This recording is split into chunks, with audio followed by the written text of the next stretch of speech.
Friends, oil can look clean. Oil can pass tan. Oil can show low moisture. But if BDV fails, nothing else matters. Breakdown voltage is the last line of defense between safe operation and electrical failure. BDV does not predict aging. BDV answers one brutal question. Can this oil still withstand electrical stress or not?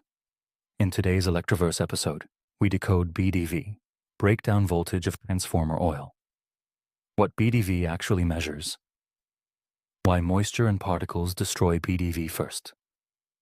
IEC standard test method and electrode gap. Acceptable, caution, and critical limits.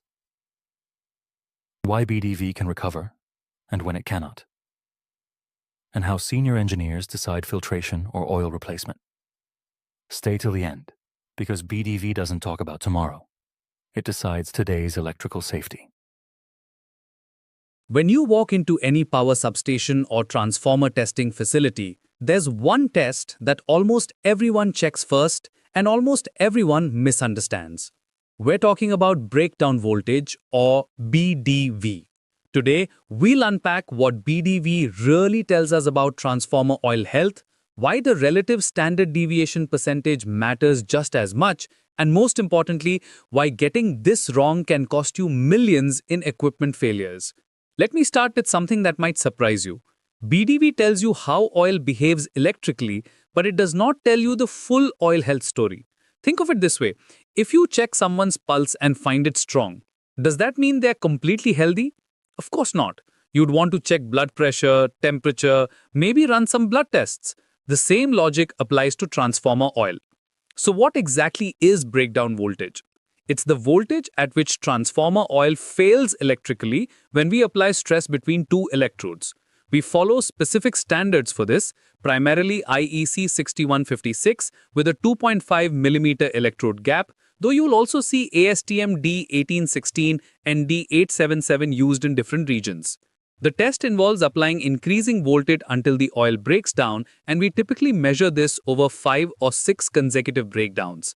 Now, here's where it gets interesting. BDV is very sensitive to cleanliness, but not sensitive to chemical aging. What does this mean in practical terms? Free moisture, suspended particles, fibers, dirt, gas bubbles, all these contaminations will dramatically reduce your BDV readings. But here's the catch. Oil can show high BDV and still be chemically degraded. The oil might have excellent dielectric strength today while being oxidized, acidic, or loaded with sludge precursors that will cause problems tomorrow. This brings us to the BDV limits we use in the field. According to IEC 6422, good condition oil shows BDV above 60 kV. Acceptable or caution range falls between 50 and 60 kV. Poor condition is below 50 kV, and anything below 40 kV is considered unacceptable. But remember, these are just electrical safety thresholds, not comprehensive health indicators. Now let's talk about something equally important but often overlooked, the relative standard deviation percentage or RSD percentage.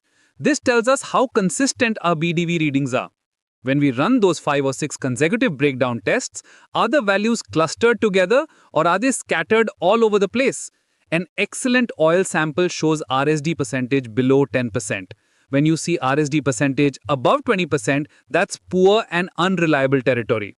Here's where the real engineering insight comes in. You need to interpret BDV and RSD percentage together, not separately. Let me walk you through the different combinations and what they actually mean. High BDV with low RSD percentage. This is what we want to see. The oil has good dielectric strength and the readings are consistent. The oil is clean and uniform. But remember, this still doesn't tell us about chemical condition. High BDV with high RSD percentage, this is where many engineers get fooled. The average BDV might look good, but the high variation suggests uneven contamination. Maybe there are pockets of moisture or particles that haven't distributed uniformly. This oil cannot be trusted for reliable operation. Low BDV with low RSD percentage, this actually gives us clear information. The oil has uniform contamination, moisture or particles throughout. It's consistently poor, which means we have a clear corrective signal. We know exactly what we are dealing with. Low BDV with high RSD percentage. This is the worst scenario. Poor dielectric strength combined with inconsistent readings suggests the oil is both contaminated and unstable. Now let me address what I call the most common engineering mistake in transformer oil analysis. Many engineers assume that high BDV means the oil is healthy. This is wrong. High BDV does not mean oil is dry in paper insulation. High BDV does not cancel out high total acid number or low interfacial tension. High BDV does not mean the oil won't form sludge or that it's not oxidized. BDV only answers one question. Will this oil withstand electric stress today? It doesn't assess aging, oxidation, paper moisture content, or sludge formation risk. I have seen transformers fail even with excellent BDV readings because the paper insulation was wet or the oil was chemically degraded. Think about it this way. BDV is like checking if your car's headlights work. Important for safety, yes, but it tells you nothing about engine condition, brake wear, or fuel quality. You wouldn't buy a used car based only on working headlights, would you? This is why we always correlate BDV with other tests. Carl Fisher moisture analysis tells us about water content. Power factor reveals dielectric losses and contamination. Total acid number indicates oxidation levels. Interfacial tension shows us surface active contaminants. Dissolved gas analysis reveals internal faults. Each test answers different questions about oil condition. When you encounter poor BDV results in the field, here's your action plan. First, check for obvious contamination sources: leaking gaskets, poor storage, contaminated sampling equipment. Second, run moisture analysis immediately. Third, consider oil processing if moisture or particles are the culprit. Fourth, if BDV remains poor after processing, investigate deeper issues like internal faults or severe chemical degradation. But here's the critical point I want you to remember. BDV is a safety check, not a life assessment tool. It tells you whether the oil can handle electrical stress right now, today.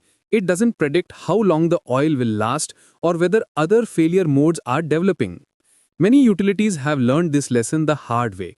Transformers with excellent BDV readings have failed due to wet paper insulation that BDV couldn't detect.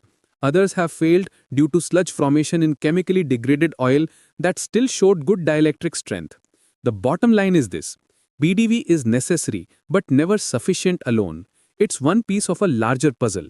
When you're assessing transformer oil health, think like a doctor conducting a comprehensive examination, not someone just checking a pulse. In your daily practice, use BDV as your first-line safety check, but always follow up with comprehensive oil analysis. Your transformers, your reliability, and your career will thank you for it. Because in the world of power systems, understanding what a test doesn't tell you is just as important as understanding what it does. So friends, this is the real meaning of BDV in transformer oil. BDV is not a chemical test. BDV is not an aging test. BDV is a dielectric strength test. It tells you whether oil can withstand electrical stress, how vulnerable insulation is to flashover, and whether immediate corrective action is required. Remember these rules forever. High BDV nanjaku safe electrical insulation. Falling BDV, moisture or contamination. Low BDV, immediate electrical risk. BDV must always be read together with moisture, T particles, and oil handling history. If this explanation helped you understand why BDV is non-negotiable, then support Electroverse. Like this video, comment below. What BDV values do you accept in service? Subscribe, because next we integrate BDV plus moisture, plus PF plus TE into one decision matrix. You've been watching Electroverse, where every spark tells a story. Stay charged, stay safe, and happy.